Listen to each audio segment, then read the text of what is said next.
El dolor torácico agudo es una de las causas más frecuentes por las que los pacientes acuden al servicio de urgencias, tanto así que representa cerca de 8 millones de visitas anuales a este servicio. De ellos, entre el 15 y el 25% padece realmente un síndrome coronario agudo y 2% no son diagnosticados. Teniendo en cuenta lo anterior, la AJA y el Colegio Americano de Cardiología reconocieron que las enfermedades cardiovasculares serían la causa de muerte de 1 de cada 3 americanos. Es por esto que desarrollaron una calculadora del factor de riesgo de fallecer en los próximos 10 años por una enfermedad cardiovascular y así iniciar de manera temprana el tratamiento. En esta calculadora existen 4 pilares que debemos aplicar en todos nuestros pacientes. Primero, datos demográficos, que incluyen edad, género y raza. Segundo, colesterol total y HDL. Tercero, presión arterial, sistólica, diastólica y si está en manejo farmacológico para la hipertensión. Y por último, 2 de los factores de riesgo más importantes para las enfermedades cardiovasculares, que son diabetes y tabaquismo. Al iniciar la evaluación de un paciente con dolor torácico, lo primero es descartar afecciones que pongan en riesgo la vida o estabilidad hemodinámica del paciente y que, por lo tanto, requieran medidas urgentes. Para ello, nos valemos de una historia clínica detallada, la exploración física y en individuos que así lo requieran un electrocardiograma y una radiografía de tórax como evaluación inicial. Esto nos permitirá formar una hipótesis respecto al origen del dolor torácico. A continuación, vamos a revisar uno a uno. La historia clínica es la clave en el abordaje del dolor torácico y debe incluir la búsqueda de factores de riesgo cardiovascular y el interrogatorio minucioso acerca de las características del dolor. El dolor anginoso típico consiste en un dolor retroesternal intermitente o persistente, tipo opresivo con irradiación al brazo izquierdo, menos frecuente a ambos brazos o al derecho, el cuello o la mandíbula, acompañado de diaforesis, náusea, dolor abdominal, disnea o síncope. La probabilidad de que sea de origen isquémico aumenta si hay exacerbación con la actividad física y se alivia o disminuye con el reposo o el uso de nitratos.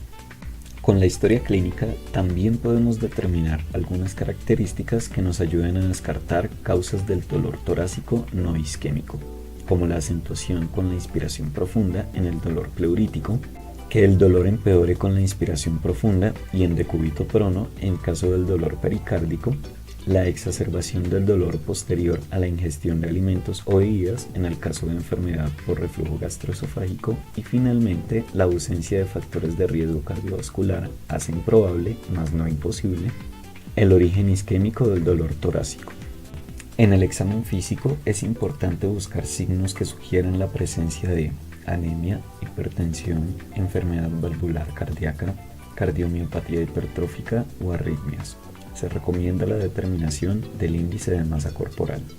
Evidenciar enfermedad vascular no coronaria mediante la palpación de pulsos periféricos, la auscultación de arterias carótidas y femorales e índice tobillo-brazo. Además de otros datos de comorbilidades como enfermedad tiroidea, renal o diabetes mellitus.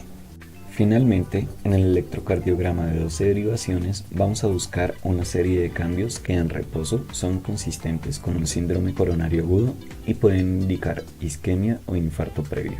Estos incluyen ondas Q patológicas, bloqueo de nodo de rama izquierda, anomalías del segmento de ST y de la onda T, por ejemplo, aplanamiento o inversión. Es importante tener en cuenta que el electrocardiograma inicial con frecuencia no es diagnóstico en pacientes con síndrome coronario agudo, por lo que debe repetirse en intervalos de 5 a 10 minutos si el paciente permanece sintomático y la sospecha es alta. De acuerdo con lo que se ha mencionado anteriormente, podemos detectar características de alarma en un paciente con dolor torácico en los primeros 10 minutos y podemos clasificarlo en uno de los siguientes grupos. Paciente con angina estable, paciente con angina inestable, paciente con síndrome coronario agudo sin elevación del segmento de ST o síndrome coronario agudo con elevación del segmento de ST. La clasificación que le demos al paciente va a determinar nuestra conducta de la siguiente manera. En los pacientes de baja probabilidad se debe realizar un diagnóstico diferencial como los que vimos anteriormente.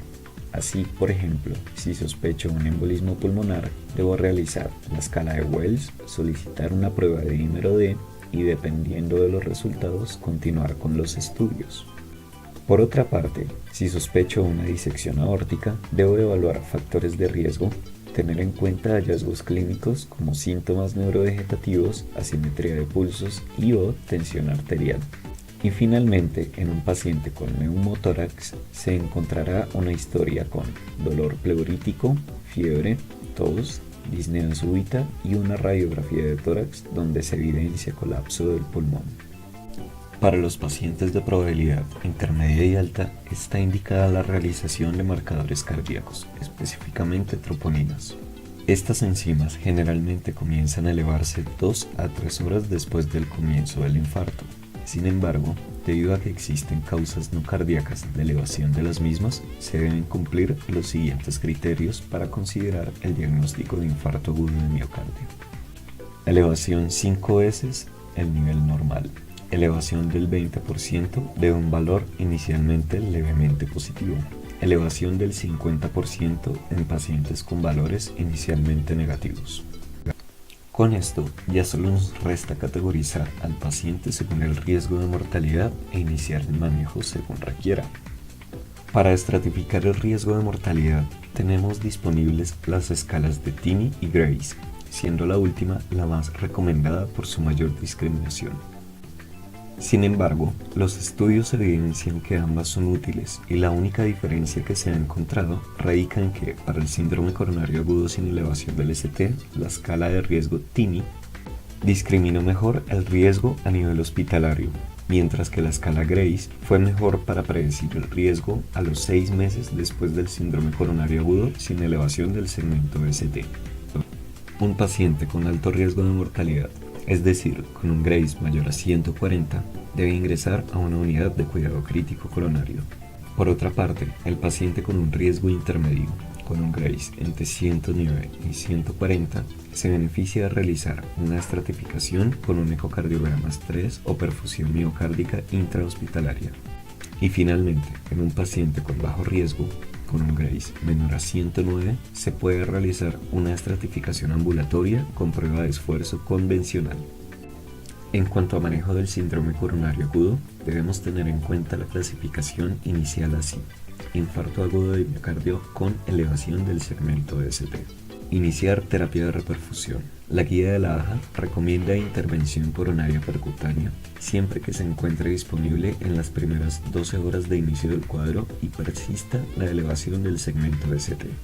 De lo contrario, se debe iniciar terapia fibrinolítica.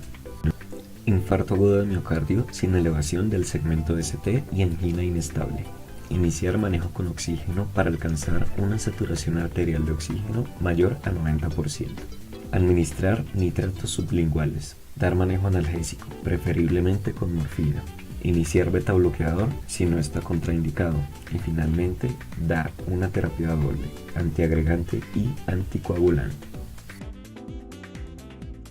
Gracias por la atención prestada. Les recordamos que este video fue realizado por el equipo de urgencias del Hospital Militar Central.